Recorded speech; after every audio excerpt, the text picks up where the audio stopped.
For 7 years, I dated the most powerful man in Australia. When it came time to marry, Brandon Parrish suddenly suggested a game. He wanted to exchange brides. He swapped me for Marilyn McKnight, a woman who had pursued him obsessively for years. Just 7 days, he said. A harmless trial. I refused. I begged. I cried. But he ignored me. 7 days later, he came back to reclaim me. I refused again, firmly this time. That refusal became the catalyst for my downfall. Marilyn, driven mad by despair, slit her wrists. She died. Brandon lost his mind with grief and turned all his hatred toward me. You killed her, he said. And for that, he made me pay. He strangled me until I couldn't breathe, then forced me to strip at her funeral in front of my friends and family. He called me a slut. He married Marilyn's urn in a mock wedding and made me watch. He handed me over to a group of gangsters and told them to dirty me up. When I spoke ill of Marilyn, he cut out my tongue himself. He shocked me with electricity until my mind fractured, until I wagged my tail and begged for his affection like a broken dog. And finally, he burned me alive at her grave. But fate is cruel and strange. When I opened my eyes, I was back on the day he first proposed the bride exchange. This time, I said nothing. I smiled and nodded. Sure, I thought. Go ahead. Be with her. Let's see who regrets it first. Mom, the wedding's in 7 days. I want to exchange brides. Brandon's calm voice rang through the banquet hall like a gunshot. The room fell silent. Among the stunned faces were my classmates from high school to college, people who had witnessed our love story from its beginning. What does he mean, exchange brides? Isn't he marrying Anna Robinson? They've been together for 7 years. Shoo, are you crazy? Brandon's the president of Parrish Group now. He can marry whoever he wants. Honestly, Marilyn isn't a bad choice. Their whispers were like needles. I said nothing, only pressed my fingernails into my palms, burying the pain beneath a mask of calm. Brandon's eyes searched the crowd, then locked onto her. Marilyn. There was a gleam in his eyes. Triumph. Euphoria. Like a man reclaiming his lost treasure. Yes, he declared, walking straight toward her. I want to marry Marilyn. I froze. That wasn't what he said in the previous life. Back then, he only wanted 7 days. Could it be he's been reborn too? Marilyn gasped behind her hands, feigning surprise. He took her hand and turned to me. Anna, he said, his voice low and heavy with warning, you won't object. The look in his eyes confirmed everything. He remembered. He wanted to rewrite the ending, just like I did. Fine, let's rewrite it. I won't stop you. I won't cry. I won't cling. In this life, you'll have what you want, Brandon. And when it destroys you, don't say I didn't warn you. Before I could speak, Judith, his mother, broke into a delighted smile. Brandon, you've finally come to your senses. I told you, Marilyn is a gentle, filial girl, much better than daughters from bankrupt families, but you just wouldn't listen. The daughter of a bankrupt family was me. But 5 years ago, when my father was alive and the Robinson family was thriving, it was the same woman who had dragged her son to our home, begging for our engagement. How quickly the tide turns. A flicker of guilt crossed Brandon's face. Still, he pulled Marilyn closer and said, Mother, I was blind before. Now I see clearly. The one I truly love is Marilyn, not Anna. He turned back to the crowd, his voice colder now. Anna has clung to me for years, keeping me from my real feelings. But I've woken up. I won't be shackled by guilt any longer. The moment those words left my mouth, laughter erupted around me. Pitying eyes, mocking smirks, derision. And standing proudest among them was Marilyn. She cast me a smug glance before feigning innocence. Anna, she said sweetly, I never meant to steal your boyfriend, but I love Brandon so much. You won't try to break us apart, will you? Brandon tightened his grip on her waist and shot me a warning glare. She wouldn't dare. I smiled, cool and indifferent. All right, I said softly. His expression faltered. He had expected the same outburst from my past life, tears, accusations, desperation. Not this. Not calm. Not this woman who looked at him as if she had never loved him. Good, good. Judith clapped delightedly. Then it's settled. In 7 days, everyone is invited to the Parrish family estate to celebrate their wedding. Brandon bent down and kissed Marilyn's blushing cheek. Then he turned and sneered at me. Yes, 7 days. Don't you dare be absent, Anna. Marilyn and I both expect your blessing. I pressed my lips together and said nothing. He grabbed Marilyn's hand. Come on, let's pick out your ring. He brushed past me roughly, vanishing down the hall. Today was supposed to be Judith's birthday, but I couldn't bear to stay another second. Silently, I climbed the stairs and began packing. After my family's downfall, I had nowhere to go until Brandon took me in and gave me the room next to his. He had once whispered, Don't be afraid, Anna.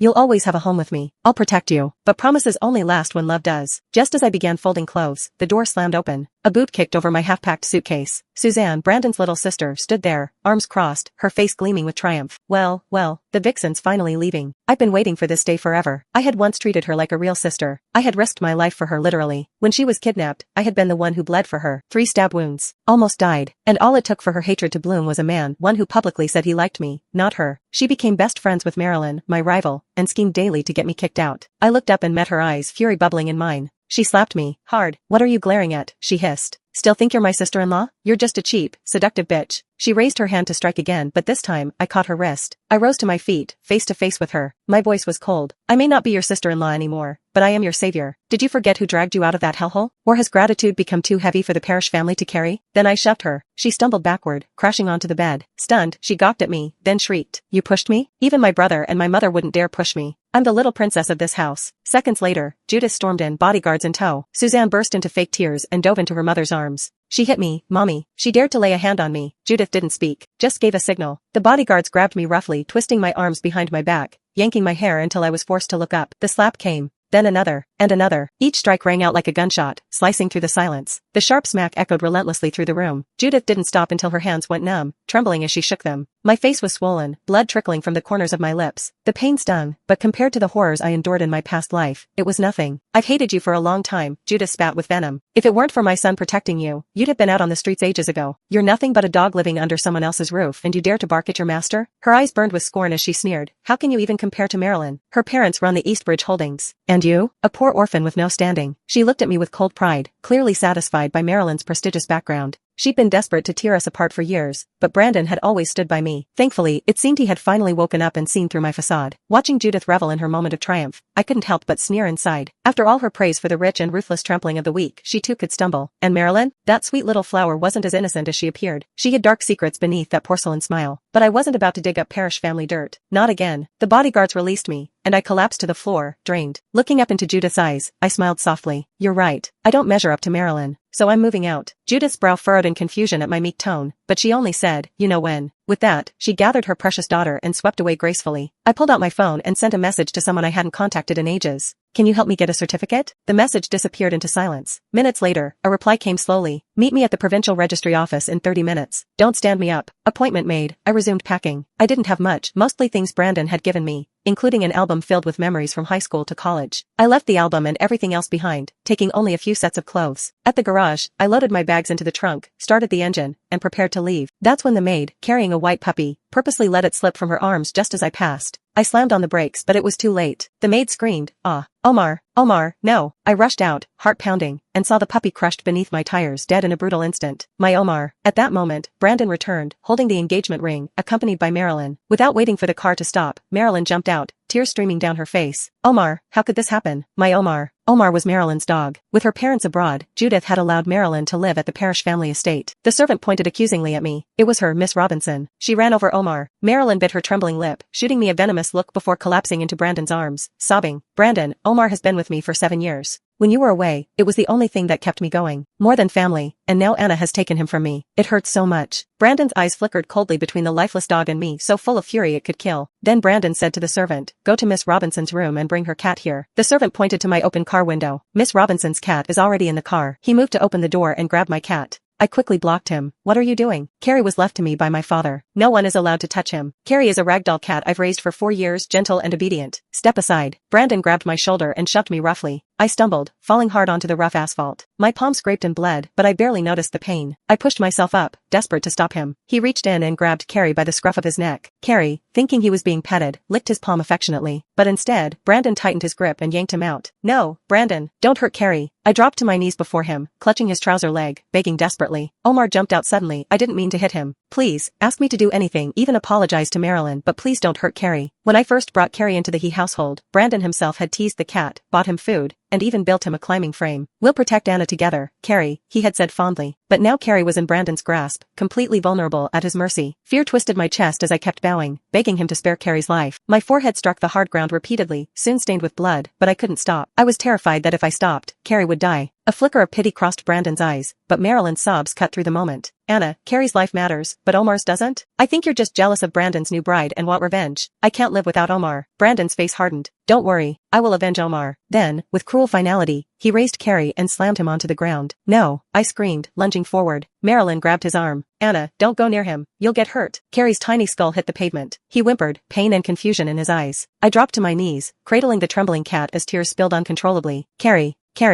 stretched out his pink tongue, licking me one last time. Brandon snatched him away again and threw him down once more. This time, Carrie didn't move. A scream tore from my throat. I pushed Brandon away, the world spinning around me. My Carrie. I sank to the ground, clutching his lifeless, cold body. My eyes were raw and swollen, tears falling like heavy rain. Then my phone rang. I'm here. Where are you?